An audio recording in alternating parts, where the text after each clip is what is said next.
Apa kabar semuanya? Semoga selalu sehat dan tetap semangat.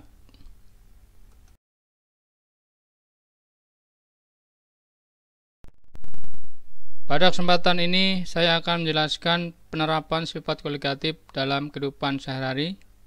Namun sebelumnya, silahkan diklik subscribe, like, dan lonceng agar tidak ketinggalan info-info selanjutnya.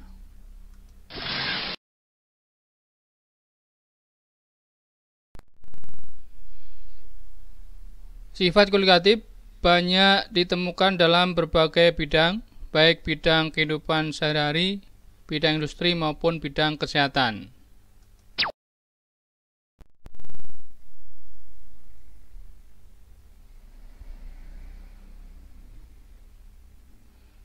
Selama ini kita sudah mengenal kolam apung. Nah, kolam apung merupakan penerapan daripada penurunan tekanan uap. Air dalam kolam apung memiliki kadar garam yang sangat tinggi, sehingga air sulit menguap karena mengalami penurunan tekanan uap. Dengan kadar garam yang tinggi, orang yang berenang di permukaan tidak akan tenggelam.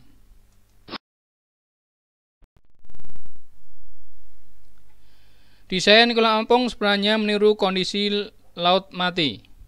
Laut mati memiliki kadar garam yang sangat tinggi, sehingga air sukar menguap. Kondisi laut mati dengan kadar garam tinggi ini dimanfaatkan sebagai sarana hiburan.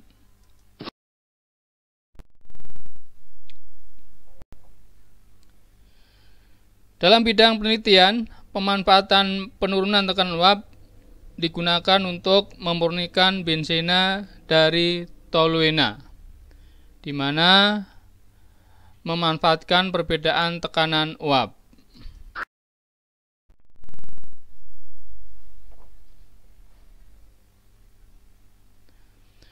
Di negara yang bermusim dingin, banyak ditemukan salju yang menutupi jalanan.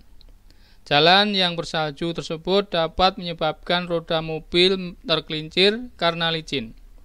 Untuk membersihkan salju di jalan, dengan cara ditaburi dengan campuran garam NaCl dan CaCl2. Pencairan salju jalanan merupakan penerapan dari penurunan titik beku, karena penaburan garam tersebut akan menurunkan titik beku salju, sehingga salju akan mencair.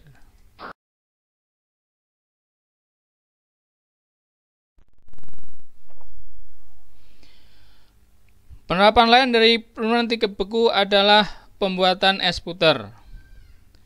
Pendingin es puter dibuat dengan mencampurkan garam dapur dengan kepingan es batu dalam sebuah bejana.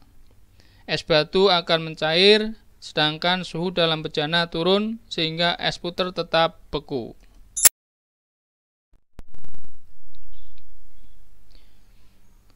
Kalau kita perhatikan dalam radiator diisi dengan cairan tertentu. Cairan tersebut adalah larutan etilen glikol, di mana etilen glikol ini ditambahkan pada air radiator tujuannya untuk menurunkan titik beku sehingga mesin tetap dingin.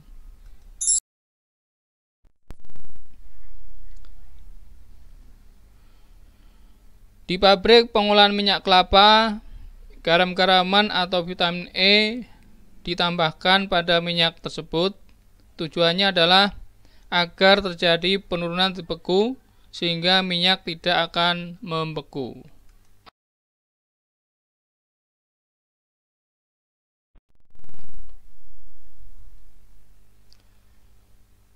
Lain halnya dengan yang terjadi pada proses destilasi. Destilasi adalah proses pemisahan campuran dengan cara pendidihan. Proses ini menerapkan kenaikan titik didih tiap-tiap komponen dalam campuran.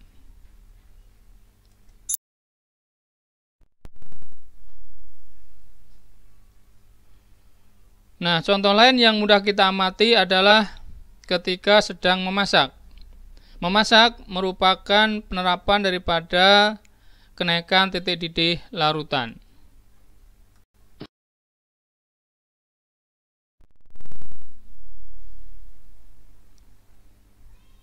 Berikutnya adalah proses desalinasi air laut.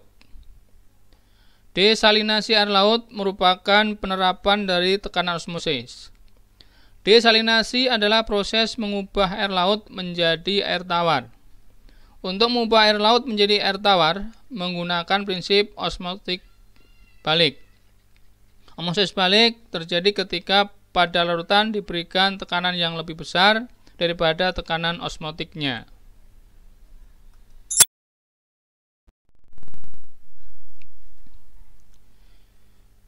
Penerapan lain dari tekanan osmosis adalah di bidang kesehatan.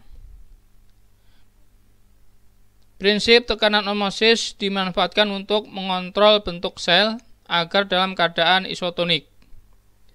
Sebagaimana kita tahu, ketika keadaan lingkungan hipertonik, sel akan kering dan mati. Sedangkan dalam lingkungan hipotonik, sel akan mengembung dan pecah.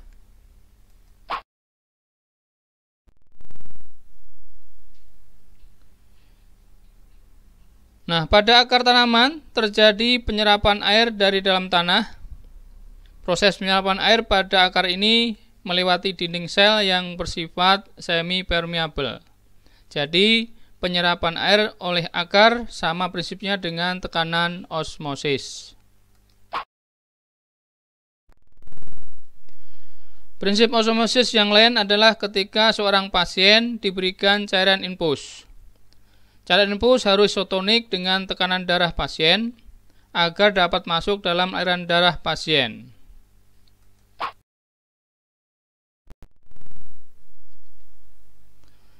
Selain itu, pada proses cuci darah menggunakan mesin dialisis, pada prinsipnya menerapkan konsep tekanan osmosis. Karena darah dilewatkan melalui membran semi-permeable untuk menyaring ion-ion dalam darah.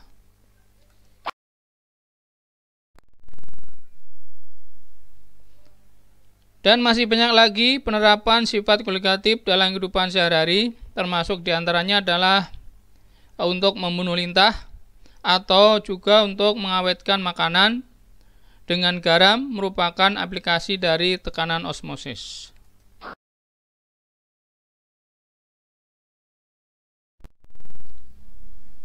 Nah, demikian bahasan kita mengenai penerapan sifat kualitatif dalam kehidupan. Semoga menambah pengetahuan dan wawasan kita semuanya. Terima kasih. Sampai bertemu di video selanjutnya.